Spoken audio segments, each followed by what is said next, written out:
So Makes sense. yeah, so We should talk different. about that because maybe I can also have my kids get into Oh, homeschool. really? Yeah, yeah, yeah. Good, good, good. We'll sign you up. How old is the youngest? 10. 10. Yeah. Okay. She's in grade 6. Grade 6. Yes. Yeah. And what would be your reason for taking up homeschooling? Hmm. I have more a reason for the older one than the younger one. Okay. The older Is one it? is he's dyslexic, and Okay. we have, eish, it's been an uphill battle Okay. to just like get him where he is now. Okay. And And he's in grade 11, so then you've done well yes, we to have. reach grade 11. Yes, we have, but I'm still thinking if there is still something that we can do to even just like, Is in a regular school? yeah, he's in a Okay. regular school. And does it get support? That's the thing. Like, just like this much. Okay. Yeah. So the rest he has to figure it on his He's own. he's been figuring it out as he goes. But do you know that, for example, he's going to is he under the ZEP curriculum? Right now he is under the Zambian curriculum. His so- interest is more the American curriculum, really. Okay. Yeah. So do you know that he has the right to declare his condition, and when exam time comes, he can be given more time under Yeah, the so I know that, but the schools don't. Yeah. Because So we don't we've had a consider it conversation- as Yes, we had a conversation. Like yeah. we've been having conversations with even the vice principal. I think that's what the vice principal. I think that's what it's called. Mhm. And he was like, I was like, okay, can you give him that when he is doing his exam, like even in the school, right? When he's doing his exam. So you either have an option of the oral exam or Yeah. you have an option of being given more time. And his response was, well, yes, we can do that as a school, but when he starts writing the exam, that will be a challenge. So we have to prepare him to write like within that space. So I was No, like, no, there's provision for that. yeah, like I thought I knew, and I was asking myself, I was like, I thought there was actually provision for that. No, there is provision for Yeah. It's just that our structures don't have well documented support systems where everyone is aware that such learners should have the privilege. Yeah. But if you go in the ECZ system, when you're assigning courses for each child registering for exams, what happens is there's an option that Oh, really? indicates to yes. But maybe it's just the didn't even terms know that we that. use because we use SEN as a special education needs. Exactly. So ideally, once you indicate that, Uh-huh. according to standard exam rules, that child should be given that extra time. Extra time, yeah, that's because of the challenge that they have. Yeah. So and that is what we're calling inclusive education. Exactly. Yeah. So now we have to make it highly practical. Yeah. Cambridge usually for that one, all they say is, can you present us with a diagnosis from a doctor? Yeah, a doctor, that's reputable doctor, and when the exam comes, the child is known by the invigilators, and they won't make it like it's everyone Obvious. so that there's a stigma issues. Yeah, that's true. But the child is accommodated in a good way, so it's Okay. it's great. You've done well, grade 11. Ah, my friend. Yeah, you've done well. Yeah, so that's good. But have you heard the news about what is happening at UNZA? What is happening? Which news first? Which news? Exactly. So happening. which So one? Which news? one are you talking about? Yeah, I don't know. Which what one do news. you know? Because you said there's a lot of news. Well, Yeah. it's been about what's this the one that created a fracas. What was this about their sanitation and what? So Okay. what Yes. news are you talking So about? okay. Yeah. So there's that, Mhm. but the Ministry of Education, of course, through the government, is going to create through a PPP 6,000 plus beds for students, which is beautiful. That's nice. Yeah, which is beautiful because for the longest time our My universities friends.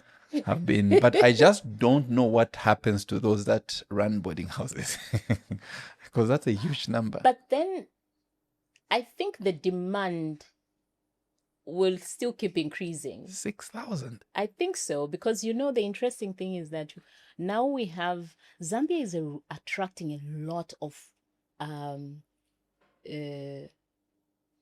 foreign students in the region, Yeah, look at what UNILA's already attracted. Yeah. Right? Like, they have a lot of foreign students. Yes. I'm thinking at this point, Zambia is the preferred destination. True. Yes. Yeah. So, and if we actually get next to South Africa, then those 6,000 will even be like a drop in the ocean. Now, what I'm thinking is, do you think the preference is because we have a cheaper education in terms of fees, or is it the quality? What do you think? So I've always thought that our quality is quite good. I've been to Botswana. Okay. Right? And I'm even careful, like, when I'm mentioning, right? Okay. But that is my opinion. So I've been to Botswana, I've been to Namibia. Okay. I've been to Zambia, and I'm aware of the South African curriculum. So I think South African is like really great. When it comes to tertiary, I would say Zambia follows next. When it comes after to South tertiary, Africa. Yes. Oh, okay. I would say it follows next because of my exposure Your to exposure. Yes, because of that, right? Okay. But if we are thinking of secondary and primary, you have these countries have established themselves quite well also. But when it comes to tertiary, I would definitely say our education, guys, school in Zambia is like, it's tough, but tough not in a bad way, right? But tough in a challenging way, such that when somebody goes to another country and they've gone through the Zambian system, they'll be like, oh, okay. So it becomes easier. Yes, it becomes easier. It becomes easier, right? Okay, now talking about that, because I know I haven't even introduced you. Yeah, no. Yes. Hi, everybody. Welcome to the ZEdu Podcast, where we don't just talk about education, but we challenge education. Our guest today, I love this lady because just the way we started, this chemistry, and she's already saying where she's been, and let's find out where she's going to be next. But today she's on the Education Podcast. Today I have Tione Ndhlovu. Is that correct? Yes, but your tongue is a little bit. Someone in the background is saying twisted. That's Mr. Alex. No. Well, so Tione. Tione Ndhlovu. Okay, but so is that the full finishing? Or? The finishing is Tione Ndhlovu. Tione Ndhlovu. Okay, so Tione. Like it's a typical Tumbuka. Okay, Tumbuka. Eastern name. Okay. Then you have Ndhlovu. Yes, Ndhlovu. Yes. Okay. Who will forgive you? Do you know why? Because Miss Alex. So, from English, just to go back in my friend, the two dialects are conflicting. Exactly. But Tione, thank you very much for coming to the podcast. Great, thanks for having. I know before the cameras went on, you had a lot of questions, and usually most people don't ask the questions that you're asking me. Oh, really? Yeah, because they'll just come because they're nervous. And have you done a podcast before? Yes. You have. Okay. When you say I've done, it's like I've been on a podcast. Yeah, have you? Yes. You have. And are you running a podcast yourself? No. No. Do you intend to start one? My team has been trying to tell me, it's like, oh, let's start a podcast. I always think that I don't know what I'll be saying on that podcast. Maybe just start and make him your first guest. Because I'm sure you would have a great conversation. I think I flow better when people are asking me the questions than you asking. Yeah. Okay. So, who is Tione? Oh, wow. Tione is Tione. Okay. Just that, right? And the reason why I say Tione is that usually as people, we like identifying ourselves with the roles that like me. Yeah, I fall into I'm a teacher, exactly, and I love that. right? I also have the same background. Yeah. I'm a teacher, I'm a mother. So we try to associate who we are with the roles that we are, or the roles that we do in society. And because of that, sometimes we actually lose ourselves and we don't really think about like, who am I, right? So I'm me. Like, what you see is what you get, really. Okay. But of course, in terms of what I do, Yes. I do talent development. Okay. Right. So talent and organizational development is what I do, which is a passion of mine that has really, really come from, I am you'd say an educator, but I usually like using the terminology. And if you're thinking about it from a societal and right now what is going on, when I say talent development or organizational development, what that simply means is that I interact with individuals and organizations and help people develop their skills. Okay. Yes. Okay. So, and when you say talent, is it limited to a corporate space? Is it any form of talent? For people in the education space like myself, you say talent, I'm thinking it's maybe those that can act or can sing. So for you, when you say talent, what are you really looking at? Is it raw talent? What's the niche when you say talent? What is talent in your space? Talent is simply what anyone is good at doing. I tend to lean so much on the academic, like from the academic perspective. Okay. And not necessarily your sports, because usually people are thinking sports, arts, and so on. And that is what we call talent most of the times. Yeah. But an individual like me, who is not a sports person, who's not an artist, so we also have talent, right? And that talent are the gifts that we have. So other than being physical or sporty, there are certain things that we are very good at doing. So for example, I have a teaching background. You are a teacher as well. Okay. Oh, you do? Yeah. Oh, okay. Interesting. Oh, you do? Yes. Okay, which subjects were you, or which section? Primary, secondary, or? So I worked at a school, primary and secondary school, for a very short while. Okay. I realized I didn't have the grace so much for the young ones, but it's more a lecturing than the teaching. But it's all teaching. But what happened at the school? Did you pinch someone's child? Because I know you're choosing your words. You didn't have the grace.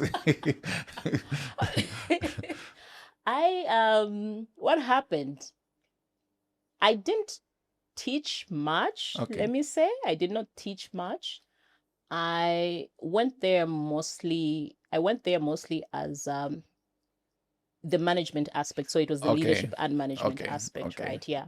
So I wasn't, very few times would I go in a class. In a classroom. But the few times that I have gone in a class, I think it was like, the kids have, I'm the type who dictates, and then I'm like, go do your own research. Right. Yeah. So I'm in that category. But so I give credit to teachers. I'm like, you guys are like cut from a special cloth. Yes, we are. It's not the easiest job. And that is why we need a break, a 4-month break. Absolutely. Away from the kids. And I agree. I totally agree, right? Okay. Okay, so now talking about the talent aspect. Exactly. Because I know that's what we are building from. Yes. Let's talk about Zambia. No. Before Zambia, did anybody manage or develop your talent? Yes or no? No. Was that the birth of you wanting to manage people's talents? Absolutely. Okay. Why? Absolutely. Why so? It was. I studied finance. My degree is in finance. Okay. I'm a teacher, and I'm in HR. Very far from it. Yeah. Okay. Now, when I was in high school, I was like any other child. When you're asked, what do you want to do? And the first thing that usually comes to your mind would be doctor. Yes. I know, right? Yes. We've all been doctors. We've been lawyers. Pilots. For me, I used to be a pilot. I know, right? Yeah. Yes. And what we have done as a society is we've kind of like boxed that is what you have to be when you grow up. We've created that boundary for our children and our young ones. And because of that, that is all we see, right?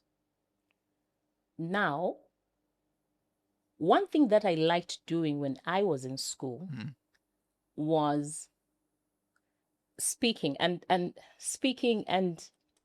explaining things to my friends. Like when we have a session in class and somebody asks, I would always feel prompted to like, oh yeah, let me try and answer what the person has asked, right?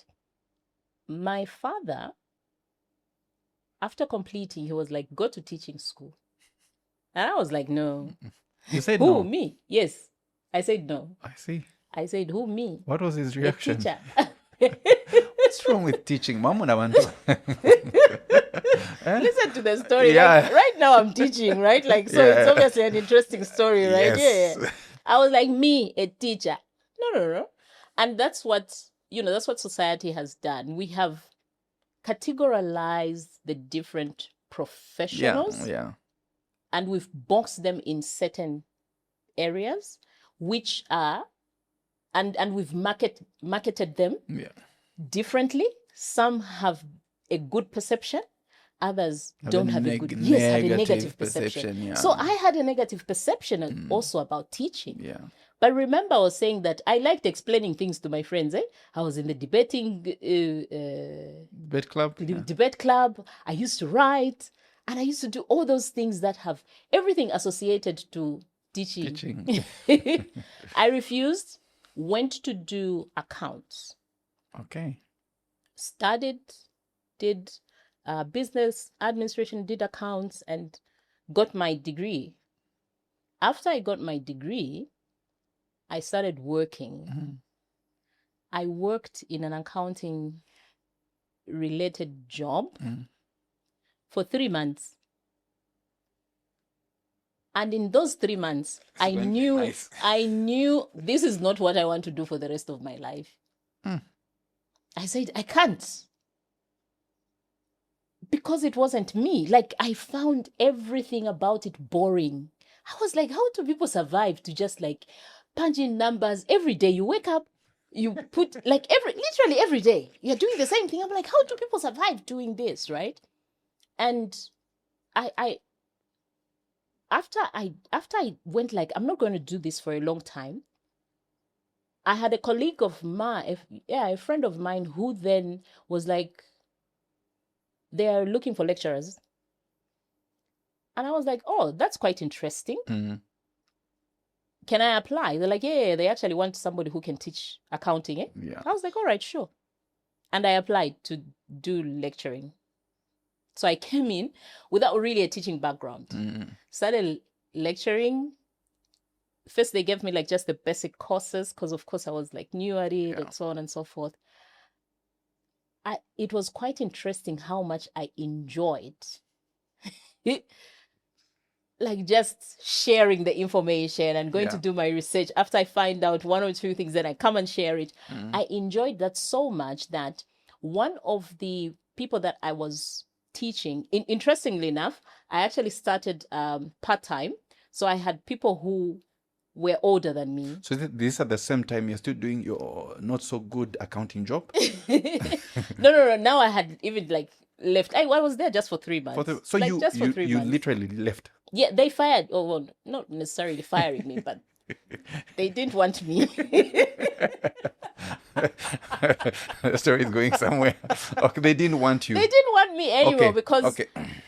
So now, and I would say, I didn't cut like what they were really looking for, let me say, right? So I attribute it to the fact that for me, it was just boring. Like it was boring and I didn't find myself really putting in an effort to try and do the best of what I could. So after 3 months, they were like, you know what, let's just find someone else. So, you have that probation period, and they're like, no, we just not give you that. Would you advise somebody who feels like that? Because imagine reporting to a job every single day of your life, 5 days in a week, and you're not happy. Like, your soul wants to talk, and you're just doing numbers with spreadsheets. Would you encourage somebody to take that leap where you say, you know what, I'm going to find myself? Absolutely. I would definitely do that. I would definitely tell you without a doubt, even if you've been there 10 years, without a doubt, don't just like go do what you love doing. And this also speaks into, anyway, we're doing a build up to the story, right? Yes, I'm a storyteller. So we're doing a build up to the story. I would tie that and mention very quickly that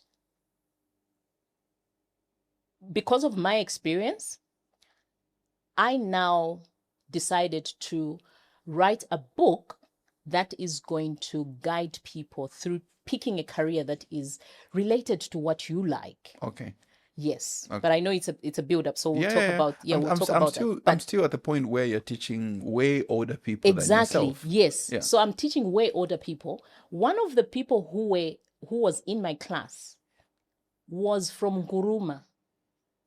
Okay. So after a lesson, he approaches me and asks me, he's like, young lady, he was quite older. He was like, how are you, madam? And he would be like, madam, I always didn't like being called that. Yeah, most ladies don't like madam. He's like, madam, what? I was like, anyway, I'm a teacher, so I have to And he's like, Madam Tione, where did you do your teaching?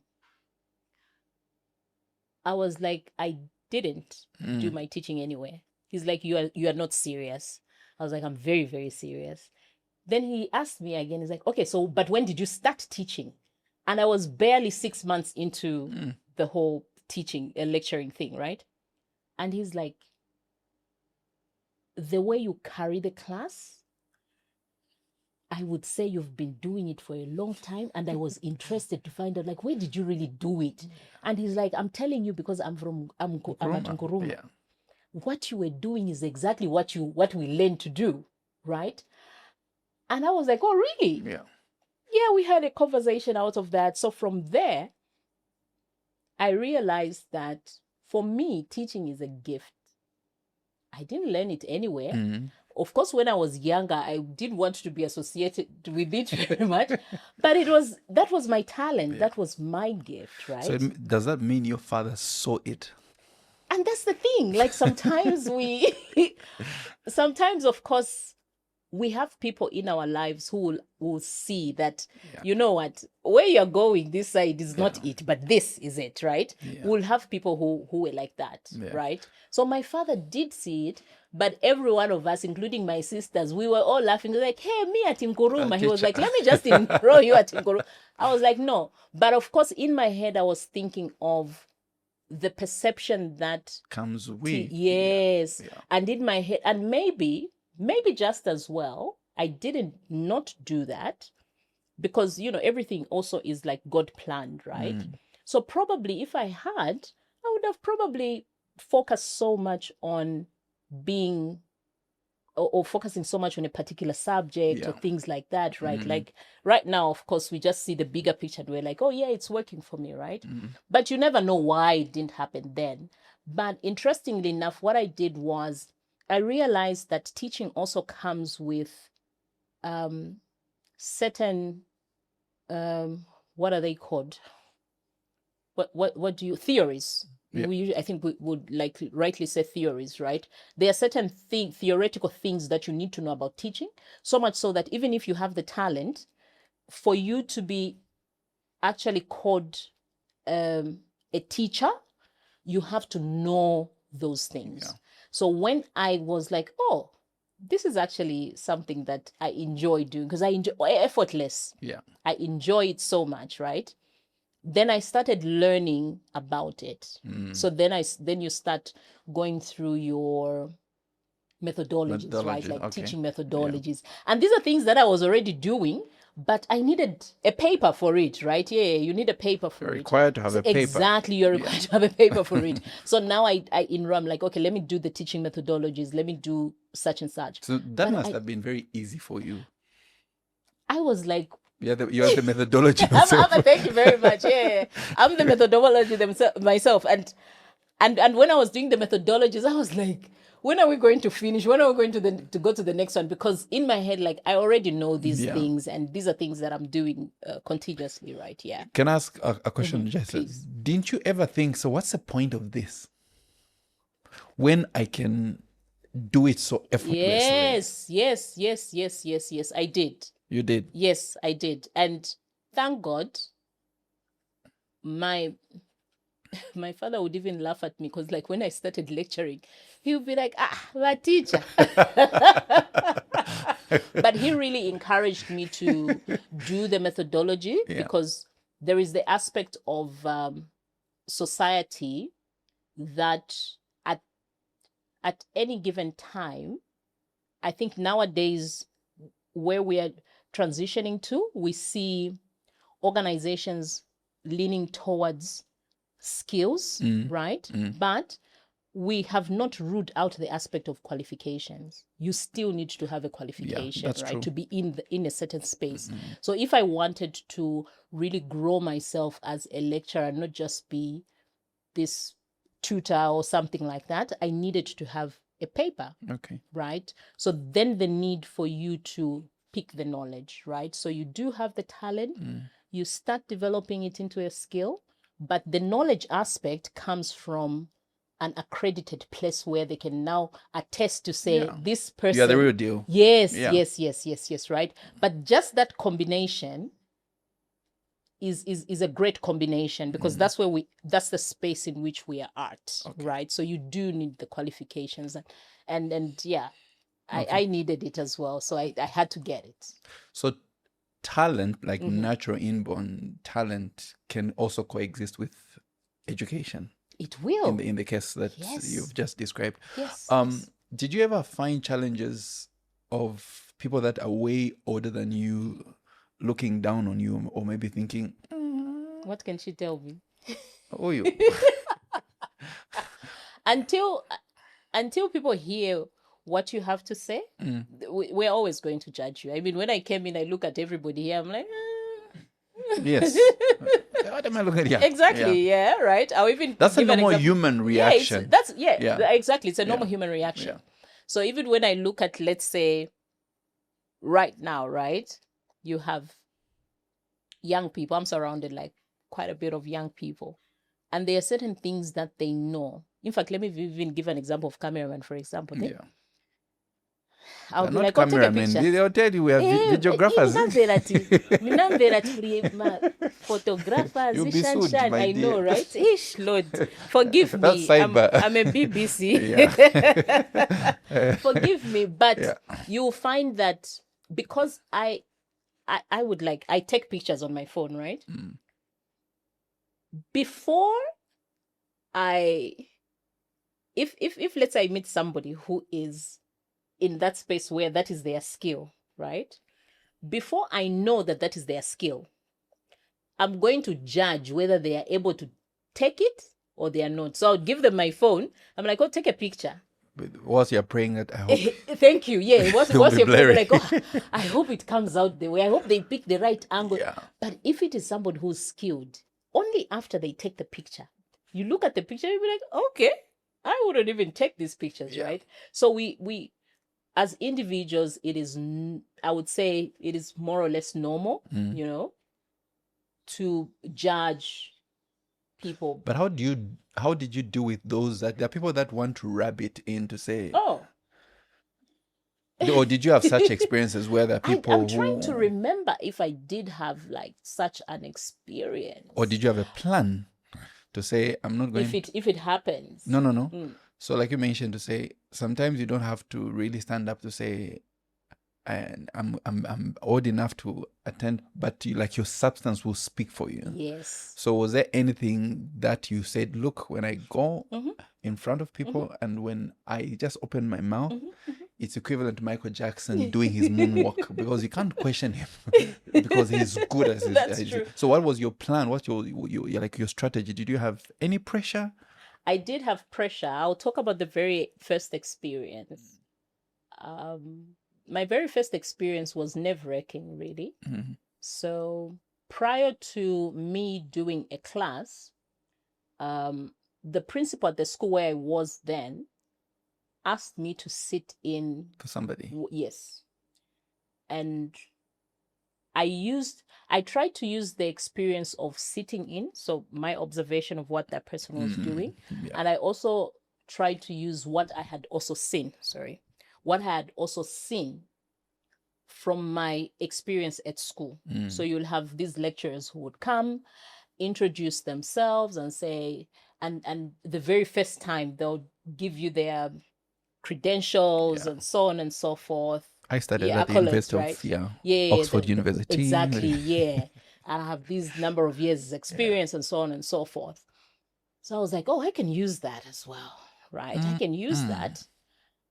The only thing is that I didn't really have teaching background, right? So the only thing that I had was like the degree that I had in finance. And the 3 months job. And the 3 months job.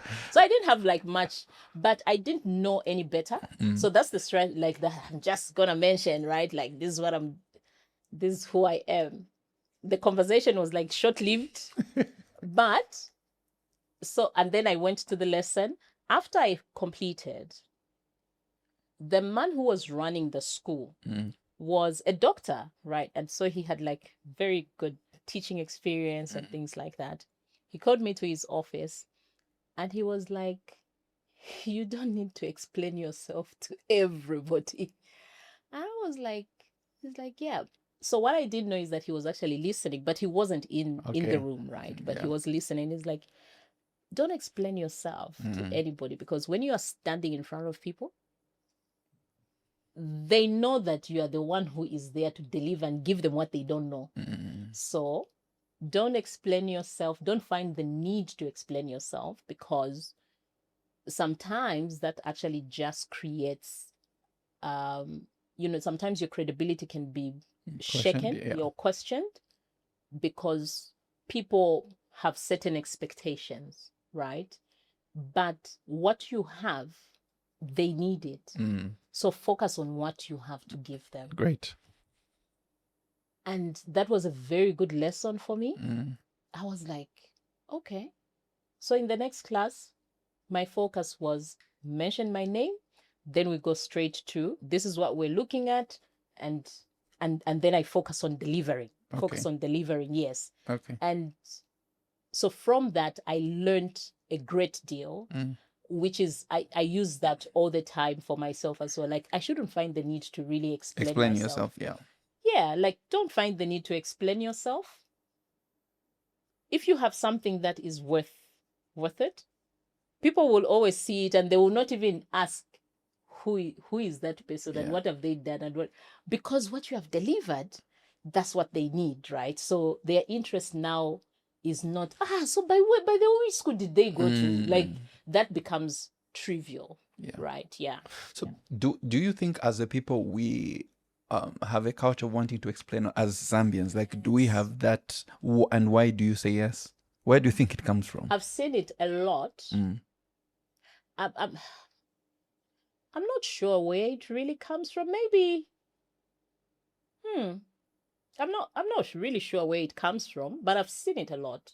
Okay. I've seen it a lot where we want validation, So I'm wondering whether it's just a Zambian thing or it's just like almost generic, as people, we just want to be validated. But and that's why when I was introducing myself, I just said, like, who is Tione? Tione is Tione, right? Tione is Tione. Dude, Tione is Tione. Yeah. I mean, does it really matter?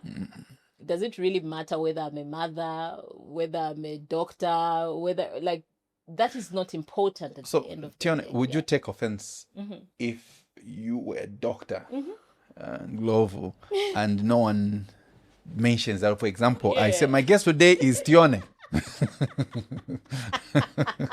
Interesting. Yeah. I have someone who I know who would introduce themselves as doctor because they are two They got two, PhDs. yes. They would say doctor. No, I wouldn't. I even up to now, I'm quite advanced in age right now, right? And I'm Tione. Like Yeah.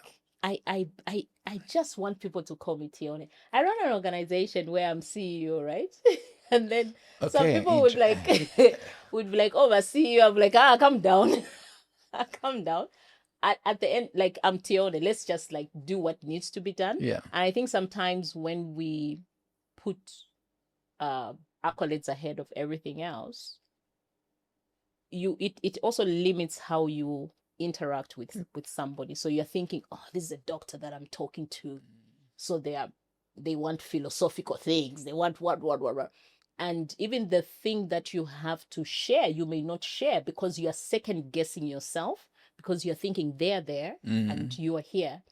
At the end of the day, we are human, we are all humans, and we have something that we have to, every one of us has something that they can share. They have something that they can, the gift that they have, that they can always give to another person. Yeah. Right. Yeah. And they get shielded because of these titles that we put ahead of everything, which I think, it's not necessary. Just introduce as yourself, and then let people discover later on. Be like, I can't see my doctor. And for me, I think that's beautiful, because I'll agree. I see why this person is a doctor. Anytime you start fronting your papers and all, and I'm thinking you're trying to intimidate me or to, it's like classic conditioning. That you want me to treat you based on your title. Absolutely. When I haven't even checked what substance you have. Absolutely. Now let's talk about talent development. I don't know why I have management in my head. What does that look like from your end? Okay. Do you look out for the talent, or does the talent come to you and say, look, I need help? What's the process of talent development? Talent development, we do talent development from two ends, right? There is the talent that is focused so much on individual, and individual talent is a situation where I talk about how as individuals, we have to be intentional in thinking about the career that we want to do and how we want to develop that career, right? So not necessarily that I go up to people and like start talking to them, but I've written a book for that, and I would talk about how as an individual, be intentional about thinking about what career you want to do. And in the book, I focus on not only talking to the individual, but also as parents, right? How parents can be relevant in helping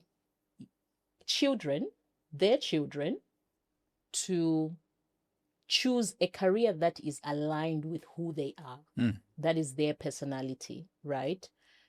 And of course, it starts at a younger age, but it's more prominent when somebody starts getting into secondary education. Yeah, true. Because then the earlier you start having the conversation, the better. So from an individual perspective, we focus on talent development from that angle. Like, it's pick a career, right? By the way, the book is called Get Paid to Play, and it's on Amazon. Get paid to? Get Paid to Play. To play? Yes. Oh, and when did you publish the book? I've just done an update publication this year, but it was first published in 2012, if I'm not mistaken. Oh, really? Right? Yeah. You know, he's acting like that. You see his reaction. How old were you in 2012? 7? Oh, wow. and even like the name itself of the book comes from it has like a theoretical aspect of it, but it also just comes from the fact that I am a strong believer that work should be enjoyed. Like your career should be if you're not enjoying your career, you're in the wrong career. It has to be enjoyed as much as play, right? And that comes from a management theory. Some of us may know it. It's called, I think it's McGregor's theory X and Y, where in his teaching of management, he identified two different people at work. There are those who he called in the category of theory X, where when they are working, it's like you're forcing them to do the work. And then there are those he categorized in theory Y.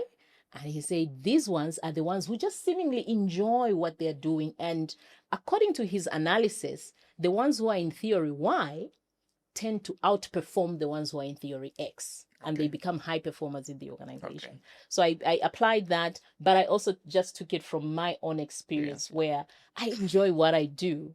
And most of the times people would like come and tell me, it's like, hey, you're one of the very few teachers who enjoys what they do. Like, you're a teacher who really, really enjoys what they do, right? So I love what I do. And it's because I am in the space where it is my gift and it is my talent. I enjoy it. There's nothing, So who would you recommend the book for? Is it students? Is it parents? And on parents, how can a parent like me, who's living in a time where I'm in Lusaka, maybe my wife is working in Chingola, and we're, we live in different places. How can the book help people like me? Okay. I would recommend the book for both. It is specifically written for both students and parents. But the information is mostly for the student and how they can pick that career path that is aligned to their personality. How do parents come in? As parents, especially now, and that's the more reason why I updated the book. Especially now, parents are guides for their children in career choices. When we were growing up, parents would just tell you, you're going to study this, and go and study it. Even when I was doing the finance, my father wanted me to do teaching. But I was like, no, teaching. My mother was like, look, pick. There is doctor, there is pick between the three. And we didn't have a conversation that really looked at what I liked doing or what I really wanted to do, anything like that, right? And we're like, okay, it's finance. Finance is marketable. You'll be able to get a job. And then it was like, do a course, go and get a job, and that's it. That's it, yeah. Right? But look at where we are now. The course that you're doing now is not only about getting a job. It's about how do I make a living from the course that I'm doing now, right? So as parents, we have a great opportunity to be a guide. So we have that exposure. We've seen what doesn't work, right? And we're in a space where now we can encourage our children and think about how eras have changed. So we had that era where it was get a job, come out. But now we're in a different era. So the book also has a couple of words for parents to say, be the guide, don't force the child, because then you find yourself having children who are not performing well in school. In fact, research shows that when somebody is doing something that they don't like, they have a high % chance of dropping out of that course, and maybe even eventually dropping out of school. Just because they're doing something that they don't like. So they find it very hard to do. So you don't want to spend money and then 3 years later or 2 years later, the child is like, oh no, I want to change the course. They change, go to something else. That thing also maybe it's not, they haven't thought about what they really like. Just because maybe they're in my shoes, right? Like, I didn't want to do teaching, right? Yeah. So for 4 years, did a degree, we paid for it. In fact, at some point, my mother, to be more precise, was like, so ndarama zijazetu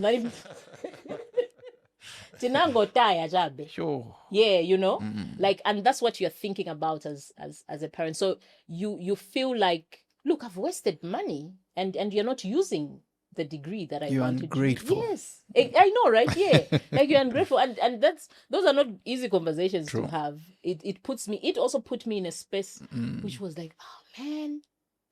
And the unfortunate thing is that because I didn't like, I wasn't even able to get a proper job or like in accounting, because I wasn't really looking for it, you know. Yeah, That was not but there yours. is, yeah. So parents, definitely, students and parents, do get the book and read it. Take time. It comes with a journal. I need to read that book. Yeah, it comes. Yeah. It comes Is with it a on? journal. Usually, I use Audible. Is it? No. It's not on audio right now. So do you know what you should do? Mm-hmm. You have a very good personality. Okay. Your English is private school English. You should try and you should try and do an audio book of your thing. Oh, thank then you. You'll be punctuating it with, have that authentic Tione feel. You should do it. Okay, for me, usually when I'm driving, every morning I'll drive about 17 k's. That is what keeps me. I'm leading to an audiobook, so it helps me. Oh, thanks for that idea. You should. That's good. Yeah, you should. I have my team that's listening. So Yes. they'll hold me to read. Please. They'll hold me to read. Yeah, thanks very much. But right now it's on Amazon. Okay. And for the prints. Yeah, I'm looking at it. I'm trying to search for it here. Prints. So I went Audiobook, but it's on Amazon. I've seen it. Yeah, audiobooks, no, definitely not. But and prints are coming. Journals, we are doing them in print. So deliberately, because it has everything to do with you thinking about what is my personality, what is the appropriate career. It's also takes you through a journey where you're identifying and understanding who you are as an individual. So we've attached a journal to that, and the journals are the ones that will very much come in print. Okay. The one that is on the actual book, unless somebody just does really want to have the hard copy, then we create the prints for them. Do you have a favorite chapter in the book? Yes, my favorite chapter in the book is the chapter that talks about who we are. Mm-hmm. Yeah, discovering who you are. That's my favorite chapter in the book. And simply because it takes you through a journey of understanding who you are and who your personality is as an individual. It takes you through a journey where you sit down and really think about what you like and what you don't like, and how what you like can be aligned very, very much to a career, right? And I pick it up also from the academic end, because like we were saying earlier on, for talents, we've always thought talent is more sporty, physical. But even in the academic space, we have people who are talented. We have people who are talented in math, right? Like for them, a math problem is like, yes, we're going to do this, right? So why not call it for what it is? That is also a gift, because not everybody can do that. So that's my favorite part of the book.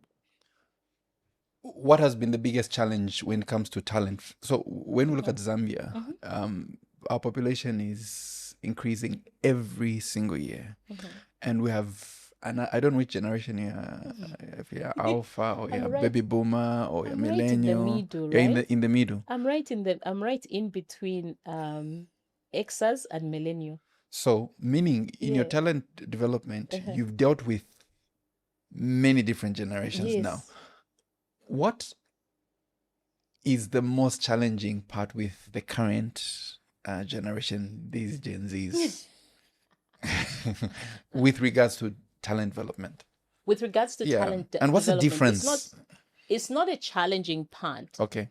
They are more aware with who they want, and they are more expressive with who they want, who they are, and who they want to be. And the older generation finds that like... The older generation, we were used to being told, this is the way, follow it. Religiously. Yes. Okay. This is the way, follow it. But nowadays, you have young people who are aware. They have some information and they're going to ask you. So instead of just going like, you tell them this is the way, then they're going to ask you why and how. So they're going to ask you those questions. Why are you saying this is the way? How are you saying this is the way, right?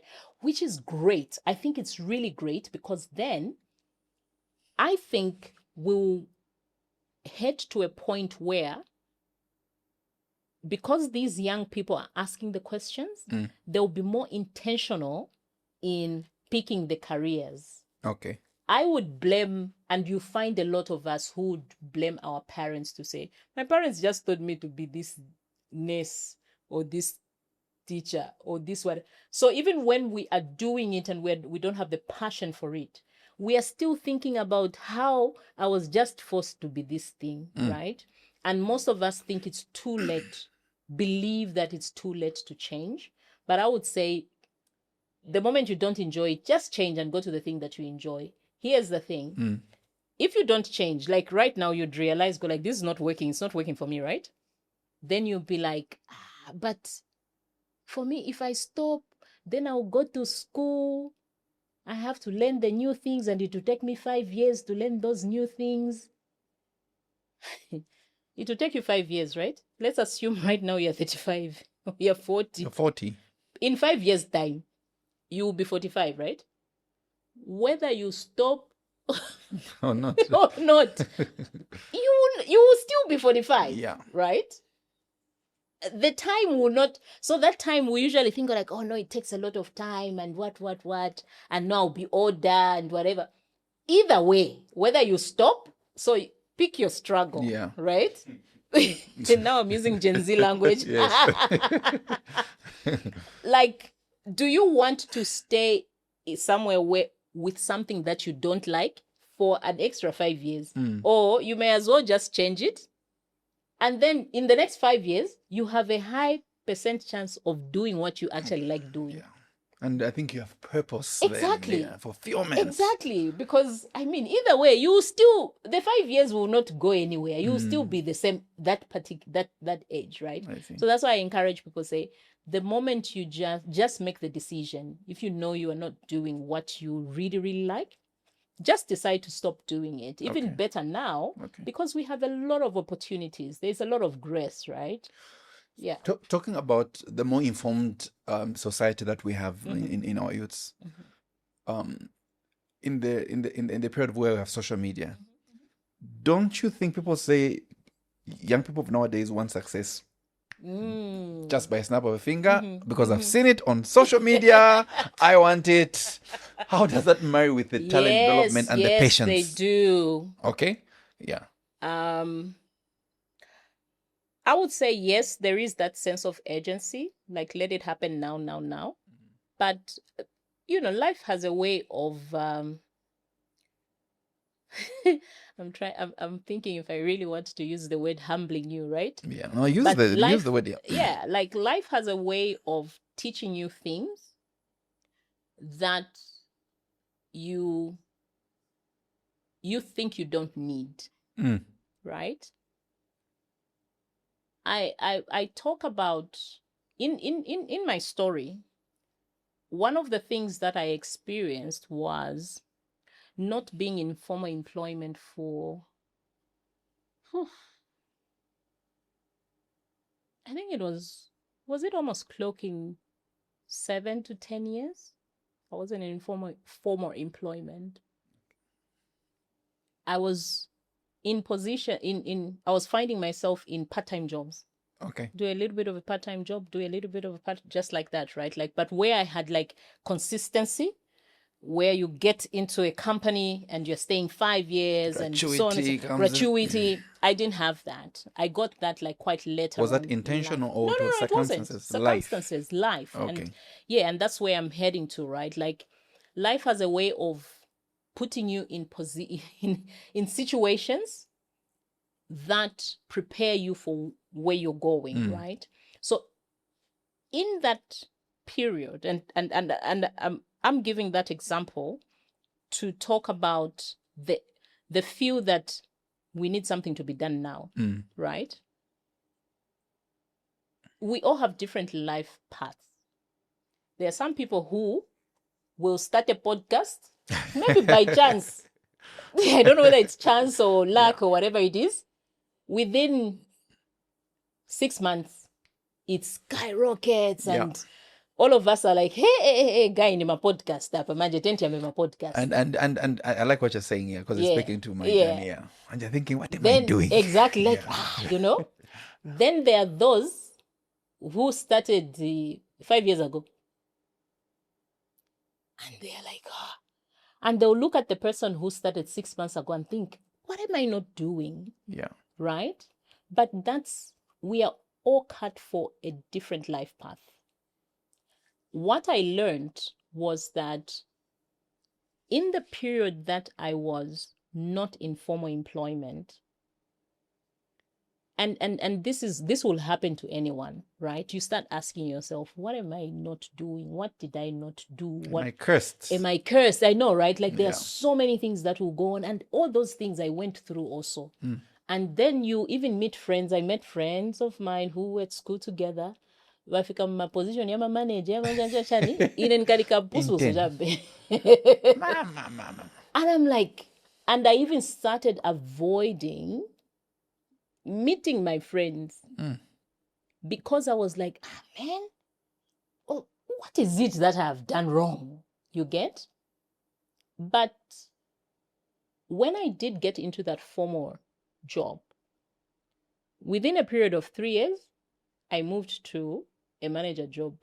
Within 5 years, I moved to a job where I was running a region. I was literally managing countries, right? Within 5 years. Within 5 years, right? And I was like, what? Like today, I can now say, I mean, I don't even, if somebody asks me, it's like, oh, so how did you do it? Because now, then you meet other people who be like, I'm at least vanzatu muliko na job really bwanje. And they'll ask you, but what did you do? I don't even know what I did. But I have the same question for you. In the period that the 7 years, this is like biblical years now, 7 years of plenty and 7 years in the 7 years where you were just doing short-term contracts, you were thinking, what did I do wrong for me not to be where others are? Yes. But my question is, what did you do right in the 7 years that made you fit for the next 5 years where you get it? Huh? Oh, yeah, I get what you're asking me. Yeah. So I kept doing what I knew I was cut out to do, which is, remember I'm saying that what I love doing, I discovered that, teaching is a gift that I have, right? Yeah. And I was like, I can lecture. Lecturing perfects your art. Lecturing perfects your art to speak publicly. Yeah. I continued doing those things. I continued finding out, how do these people speak? Because I knew that I like doing this, right? I like it. So I continued learning and enhancing my skill to do that. Okay. Right? I learned what there is to learn about the speaking. I learned what there is to learn about teaching. I learned what there is to learn about corporate training. So not only do I do talent development, we're talking about talent development, right? Like talent development, we look at it from an individual perspective. We also look at it from a corporate perspective. I learned from a corporate perspective, what do corporates want when it comes to teaching, right? Because I'd seen myself, I'm like, I actually want to, in fact, before, let me not even say I'd seen myself. One time, in these short jobs that I was having, I started lecturing at a school, and they also used to do corporate training. Then I got exposed to that. And I was like, okay, so there is also such a thing as corporate training. I was like, I like this. And I started learning little by little. I tried to do it. I tried to do it on my own. Yeah. I wasn't very, Yeah. So some people will be like, no, as we just want from South Africa. Right now, we're just hiring from South Africa. And I'm asking myself, but South Africa, what is it that how are they doing it that I am not doing? So in that time, I kept on doing what I know to do best. I kept on learning. I kept on learning, such that by the time I was getting to that 5 years, it was just like, then they were like, oh, so why are we going to bring in someone from South Africa when we have? Yes, when we have. Then, but also I'm getting exposed, right? I'm getting exposed. So it's about, you were asking like, what right things did you do? Yeah, did you do? So for me, those were the right things that I did, in as much as I was going through torment sometimes, but I just kept on doing because I knew that this is what I like. This is what I like doing. Yeah. That was good growth. Oh yeah, it was. Yeah, that was good growth. Here is a person who wants to break out. There's a point where you broke out and thinking, if they were doing that, I can also do this. Yeah. Then you found it hard. I'm thinking at the time that you grew in the 7 or 5 years to a point where you were called for an interview. How was that interview? Which one? The one I succeeded? The one that you succeeded. The one that I succeeded. Oh my goodness.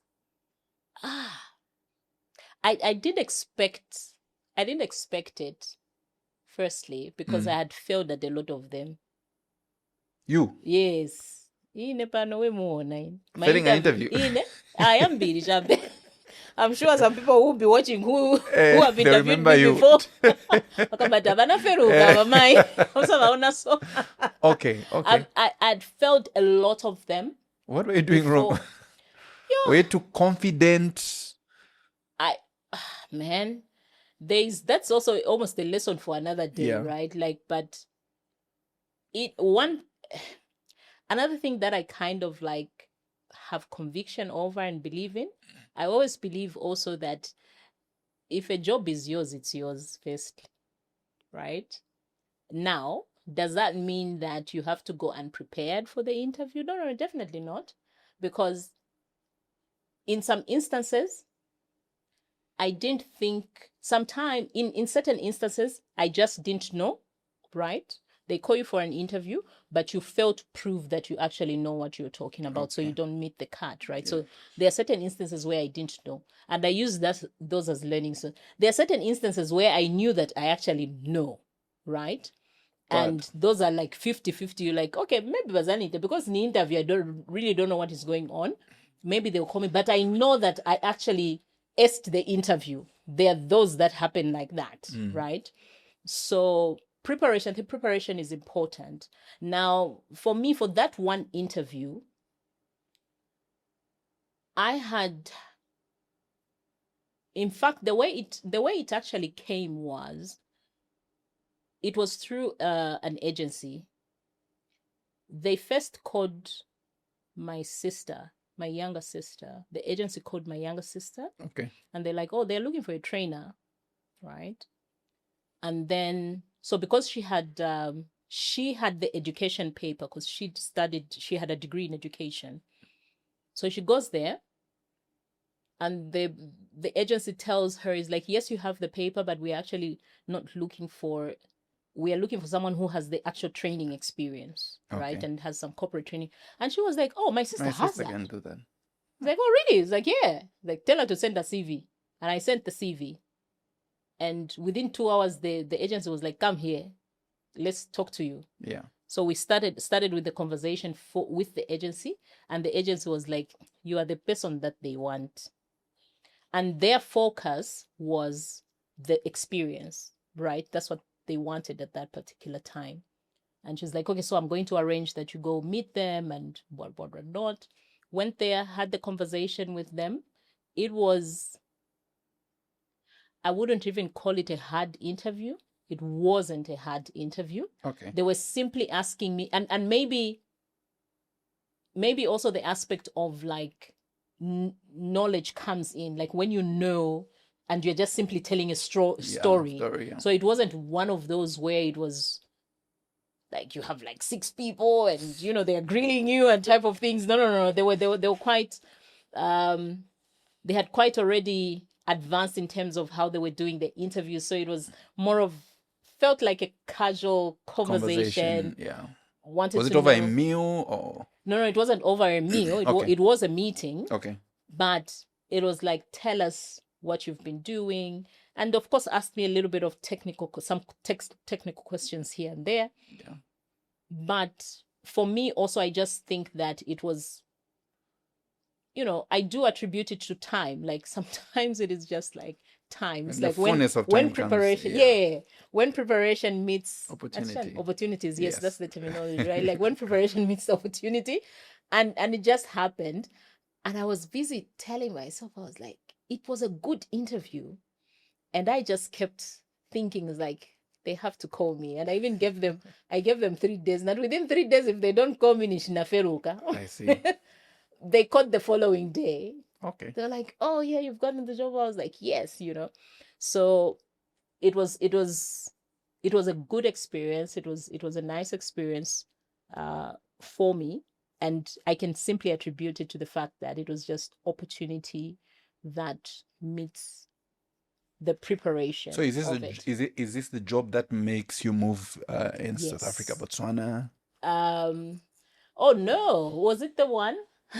No, it wasn't. That was the one that came after. The one that came after. Yes, so that and was you're the dealing first with the one. region. Yes. And interesting enough, so in that job, and I was thinking that one that came like after my part-time jobs, I even like got very insecure about the fact that I didn't have the straight experience, where people would ask you like, so how many years experience do you have in a Pacific? Kuliko months, 3 months, 2 months. And they didn't ask me. I was like, and in all the others, they used to ask me, it's like, but why were you only there 3 months? And I don't even have an explanation for it, right? Usually you look like a problem. Exactly, right? They did, like, all that was not asked. They were just interested in whether I can deliver, right? Which was great for me. So yeah, so that's where I stayed. By the time I was staying 3 years, moved to another organization to be to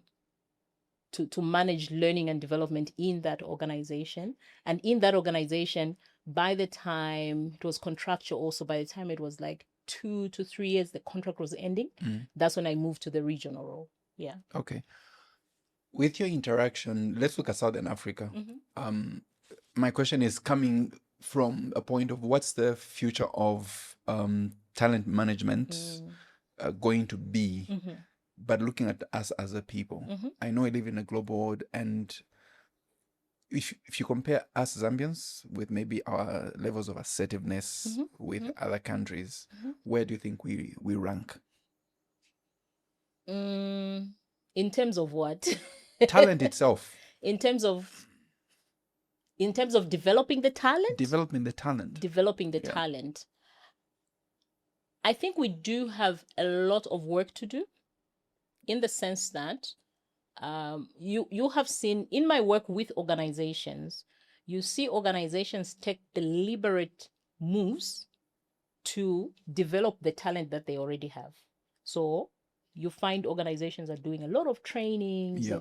They want, and that also comes from the Gen Zs that we're talking about, right? Because Gen Zs are asking for it. They're saying, why am I staying in a company? One of the reasons, if you look at research, one of the reasons why the current generation will stay in a company is if a company is intentionally developing them, right? So I think organizations are moving into that space where, because of the demand that you need to develop me when I get into, I'm going to ask, like, what plans do you have for me? Right? Paying me is not enough. Paying me is not enough. Okay. Right? And of course, again, I'm using research numbers, but sometimes you have outliers, right? You have outliers who be like, for me, just the money, like, forget it. Exactly. But from a generic perspective, if we look at the numbers, people are saying, young people nowadays are saying, it's not enough just to pay me. You are getting so much from me. What are you doing for me? And that what you're doing for me, because of that demand, of that question that keeps going to the organization is now taking action as well and saying, this is what we are doing for you. So we have this and this and this planned. So we are moving into a good space where organizations are being intentional in investing in growing the people, right? I'm not sure how I would like really rank it. Maybe I need to do some numbers here and there to really think about the ranking. But I am happy with where we are, because at the time when I was getting into corporate training, it was for the privileged in an organization. Oh, really? Yes. Corporate training was really, and privileged is that maybe you are in senior leadership. And chief yes, somewhere. yes. Those are the people who we used to hear go for training. Whether it's locally, not so much, but it was like they are going to go for South training, Africa. everyone else goes for workshop. Exactly. but and so I've seen that now. I've seen that shift. I've seen that move, where now training is a prerequisite in the organization. Is it important, first of all, from your end, because others will think this is just an allowance-seeking adventure, but for somebody who's running a business, how important is this in relation to the results that I will get off my people? Or is it me just giving people allowances, they go and sit? Like somebody once said, here we just come, we talk, we drink coffee, we eat, we come back, we talk again, we eat again, and we talk again. Like, give us the picture, because I also feel it's a mindset, like you're mentioning.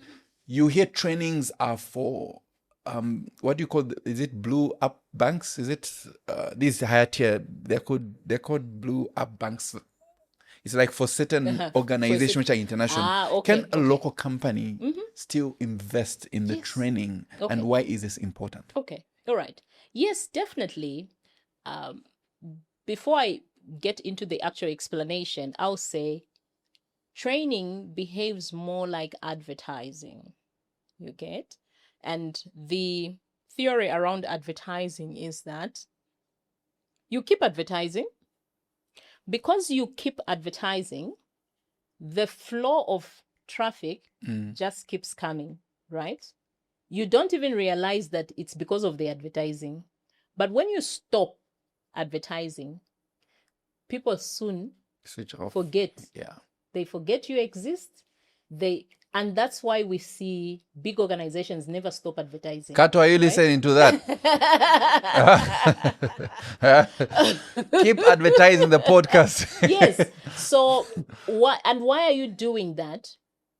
You are keeping it in the face of your customer. Yeah. So that's why the big organizations never stop Coca-Cola advertising. They never stop advertising. And you ask yourself, go like, these people are like, they don't even need to advertise, right? But they realize that people forget when they stop seeing it, right? Now, training is similar. Okay. Think about it from you as an individual, firstly. What happens when you stop learning? If you just say, I've stopped, I'm not going to listen to a podcast, I'm not going to read a book, you just decide to stop learning. You become absolute. Like, you will definitely become absolute. But we don't realize that every day we're continuously learning. But when we take it out, that's when we realize that, it's actually supposed to be there.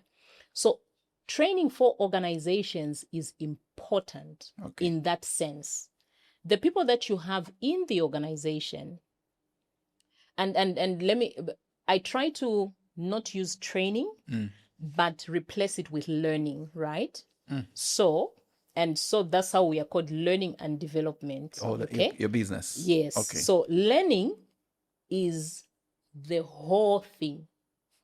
Training is just part of learning. It's a type of learning. You're really shy.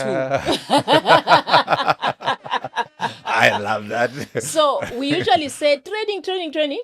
And we have affixed our minds to say, if somebody is not going to a training, then they are not learning, which is true. Which is not true, rather. Not true, yeah. We learn, like, we have to create organizations that are learning organizations, that have a learning culture, right? Training is just a type of learning that exists in an organization. There are so many ways we learn things. Yeah.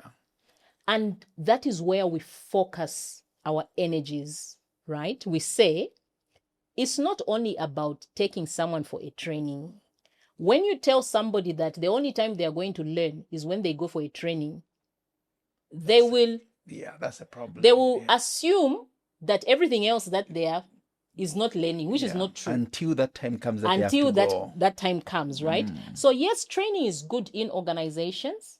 However, we want to teach organizations to pick up a learning culture, where more so now, because most of the times the challenge that even me as somebody who offers training to organizations find is where organizations will tell you, yes, I want to take my people for the training, but we don't have the time.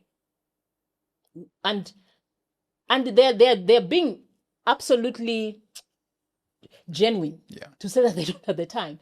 So let's give an example. Your work is centered around doing the podcast, right? This is your line of work, okay? When somebody says, there's a training that you need to do in customer service and it's 3 days, you are thinking about the 3 days that you are going to be in the customer service training and what you're going to lose the time that you're going to lose in doing the podcast. So now you are making a comparison and you're telling yourself, you know what, that service, that training can wait, because this is my main line of business. I need money. In fact, to pay for the training, we need the money to come in. So because of that, that's why I'm saying that organizations have to think about it from a learning perspective other than from a training perspective. The question we ask is there a way we can give you the information about customer service without taking you away from your everyday job for 3 days? The answer is yes. And there's so many ways. So you have the bite-size approach. We can tell you, okay, listen to something for 30 minutes. While you're doing the podcast, while you're waiting for everyone to set up, 30 minutes, listen to something. You were talking about how you like the audiobooks, right? You are driving. That is learning. You're continuously learning. You're continuously doing that. So it is organizations now being deliberate to move and broaden their thought pattern to think about what learning tools can we provide for our team. And don't box people in. Some people don't like going for training. I'm a trainer, but I'm one of them who doesn't like going for training. The actual workshops, Oh, I get tired. Really? Yes. I get tired. Why? People are like, you want to understand your mind. I get tired. I don't.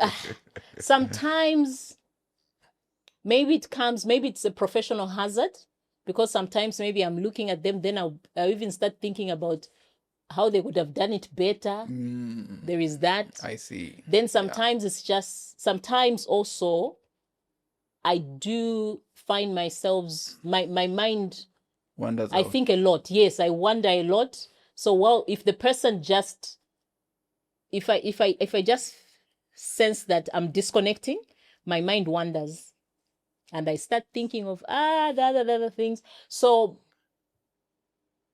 and that's, I think, because of me being like that. Even when I'm doing trainings myself, I use they're highly participative.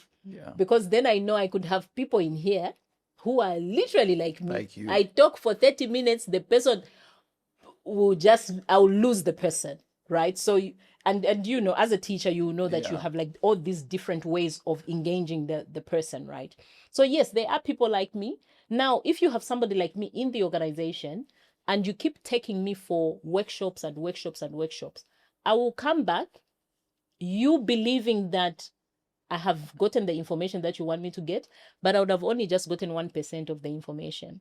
So then what works for people like you from an employer's point of view? Because I'm trying to add value. Yes. And I have paid money, and I'm expecting you to come back a different person. So how can people not fall in that pitfall of making sure that they identify the people that they have, or is the onus on you to adapt and learn what I've paid for you to learn? Because I'm spending money. No, I get that. Unfortunately, the onus is not on the learner. If you look at the transition in terms of adult learning now, we are taking the approach of learner-centered approach. Yeah. Yes. Learner-centered approach is that I have to adapt, me as the person who is providing the learning, I have to adapt to how the learner learns best. Yeah. So for organizations, we bring it down to organizations, right? One of the things that organizations should do all the time is take an interest to know and to find out from your team or the people that you're taking for training when they learn best. Okay. How do they learn best? There are people who learn best by sitting in a class. My sister is an example. My sister, you never find her studying or at reading. What? No. Very rarely. She will read for a few minutes. I admire such people. I admire such people. She has to listen. When she listens to somebody, she picks it, and whether she goes to read and don't, she will pick it once it's explained. And that's it. Now us. So you have to chew the card. You know, chewing the card. Huh? Exactly. After you graze. Thank you. So there are some of us who have to read. Like you listen to someone, you read. And we are all different type of learners. So organizations, what I would advise is that find out of the people that you are taking for that training or that you intend to invest in. Your question should always be, how do they learn? I have a friend of mine who doesn't read and they only listen to audiobooks. I tried once, I bought a book, so me being a nice person, buy a book. Sure. Sorry for but an loss. audiobook, I know, right? Yeah. So we have different preferences, but we don't take time and we put everybody in one box. And when you put everybody in one box, that's how come you have some who actually get it, others don't get it, others appreciate it and they don't appreciate it and the like. So find out so that you have different learning tools that you provide for them. Okay. And I think some organizations have done well, but sometimes we tend to overuse it. So here comes the aspect of LMSs, right? Like your e-learning platforms in organizations, and most organizations have that. Some organizations are having challenges with that because people are not listening to those trainings. True. Why? Because again, we have boxed them. Because somebody has told us that this is what is now happening. Yeah. Then you say, buy the LMS. Yeah. Then you tell everybody in the organization, all of you, go and do this course. You have those who are now troubling you. 6 months, Bakalibo series a course. Course you have another, but this one, in 1 hour, 30 minutes, you'll have finished. Yeah. They are still doing it. And they'll always come and tell you, I don't have the time. Sometimes they just don't have the interest. The moment they start listening, me, if I start listening to an audiobook, I sleep. Hello, can you drive? If I'm driving, there are people who get, once you get a book, they and start looking at the words, you just feel sleep. You see, but that doesn't happen to me. Like you can read straight the whole night. So you see, I see exactly. So you have people have different methods in which they learn. And in organizations, we have to all the time think about how does this person learn best. When you're doing training, you should invite me. Okay. I just want to come and sit and learn from you. Oh, great. Yeah, I would like to really see how. Oh, great. We'll invite you for the next one. How you do it. Please just invite me. He'll pay if I need to pay. He's going to cover the bill. He's going to cover the. But I would really like. Sorted. Don't worry. Yeah. Why? Because I do teacher training. Okay. It's a new space that I found myself in. Oh, great. Yeah. But like you said, the better you learn from those that have. Absolutely. And I love the fact that you're Absolutely. able to acknowledge that people learn differently. Yeah. Let's try and wind up. Mhm. Let's talk about Tione's philosophy of life. Like, what's your philosophy? Like your personal philosophy about life? Enjoy it. Enjoy it. Allow me to enjoy myself. Okay. Yeah. Yes, I would say enjoy every moment. Just have fun. Whatever it is that you have to do, have fun and enjoy it. And I think when I would say, like, when you get older, we kind of like just appreciate the fact that every day is a blessing, because tomorrow, like, is not guaranteed, right? Yeah. So if I want to have ice cream today, man, let me have ice cream. Yeah. I mean, if I have to do work today, let me do the work, right? But everything should be just enjoy what you're doing. Yeah, I would say just enjoy, love what you're doing, enjoy what you're doing. Enjoy it. Yes. Okay. Yes. Advice. What's the best advice you've ever received in your life? Is not to feel the need to explain myself. Okay, that one. Yeah. Okay. Like, don't feel the need to explain yourself. In fact, I have at some point, I think I had colleagues who would get mad with me with the fact that I would just let your mind wander around. Like, I won't explain myself. Like, think whatever you think. It's you know, up to do you. your worst. Yeah, do your worst, you know. Okay. But I think that has helped me a lot, to not feel the need to validate myself all the time, because, like, you do your worst. Yeah, think. Then when you come back, you're like, oh no, you know, yeah. But yeah, that I would say that is the best advice. Okay. The second last question: how do you make sure that you keep your mental health in balance? I'm learning. Okay. I'm learning. I have experienced burnout before. And having experienced burnout before, it can really take a toll on someone. So I have found out when my body is communicating to me to say, take a step back. Okay. And I want to use a continuous term, right? Like, I am learning to listen. Okay.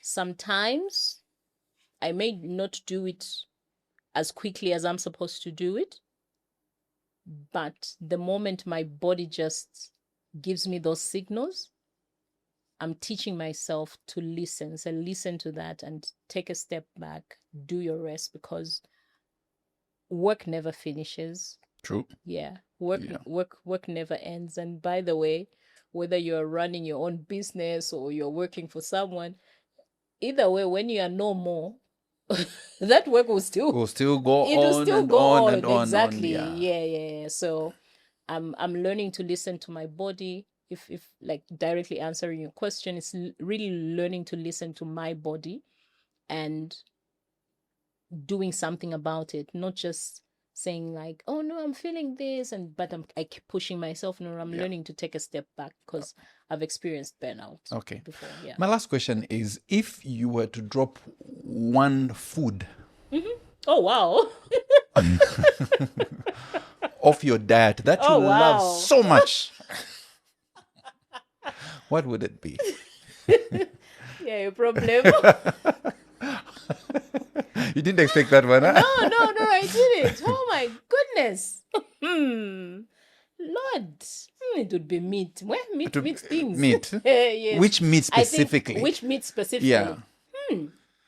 Is it the fish? Is it the chicken? Is it the pork? Is it the beef? You're saying one which I would drop. Yes. Or which I wouldn't. You would drop. Drop? Yes. No, I wouldn't drop meat. Drop? Yes. For what reason? Why are we dropping? Just drop it. So, such that when you drop it, it's a huge sacrifice. If I drop it, it's a huge sacrifice. Yeah. Okay, then it's meat. It's meat. Yes, chicken or even it's red meat or chicken. Shockers, and it's meat. Okay. It's a huge sacrifice, that one. It's definitely meat. Okay. I want to ask the next question. I'm so I'm black like that. Yeah. So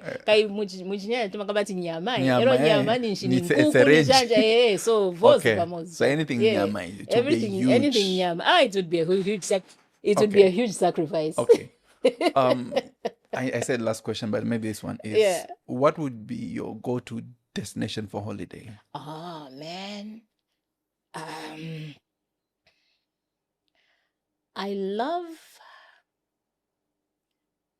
For some reason, I actually love Mauritius. Oh. Yeah. I love Mauritius. I know lately, a lot has been going through my mind and thinking Bali, Shan, but I'm kind of scared of thick forests. So anywhere where there is quite a bit of thick forest, I'm terrified. I know there's a story to that.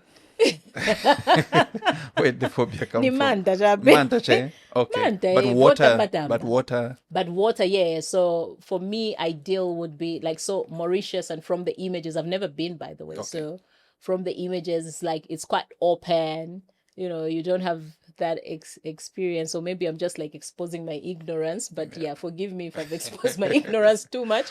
But from the pictures that I've seen, it's more the beach is just peaceful type of thing. Okay. I call myself a water person. Okay. So here's a challenge. After you visit Mauritius, I would like to host you again on the podcast. I like that. Yeah. So make sure that because I like your philosophy, enjoy life. And so enjoy life by visiting Mauritius. Great. And after that visit happens, I would like for you to come back again for another conversation about the experience in Mauritius. Tione, thank you very much for making to the podcast. Is there anything you would like to send out to the audience that are watching that maybe you feel you would have loved to bring out and I didn't push enough for you to say that? Is there anything that you would like to bring up? We've talked of quite a bit. I would just say buy the book. Buy the book. Yeah. So look in the camera and where do they find it? What's the title again? Great. All right. So the book is called Get Paid to Play by Tione Ndhlovu. You can get it on Kindle. So that is your Amazon. Right now we have the online copies, or the ebook that is on Amazon. The print copies are on order, but it actually also comes with a journal, and the journal will come in print copy. So if you buy the book, then you also have to order the journal. Yeah. That's great. Thank you. Yeah. But I'm going to read that book. Please do. Yeah, and I'll have questions after that, because now the conversation is going to be there's this, exactly, and then there's Mauritius. Exactly. So we're moving between the book and that. Tione, thank you very much once again for making this happen. Yeah, I've enjoyed my time with you. I have enjoyed, and I think your only guest I've told that you should come back again. Yeah.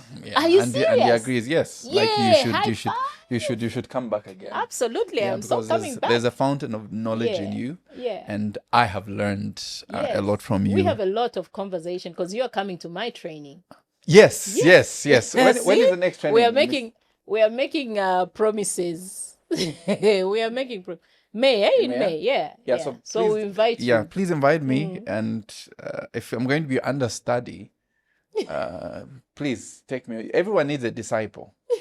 So I'll be a disciple in training. Absolutely. Thank you very much. And we are signing out too. And look out for the book, hard copy print of Get Paid to Play. Yeah. Thank you very much. All right. We are out.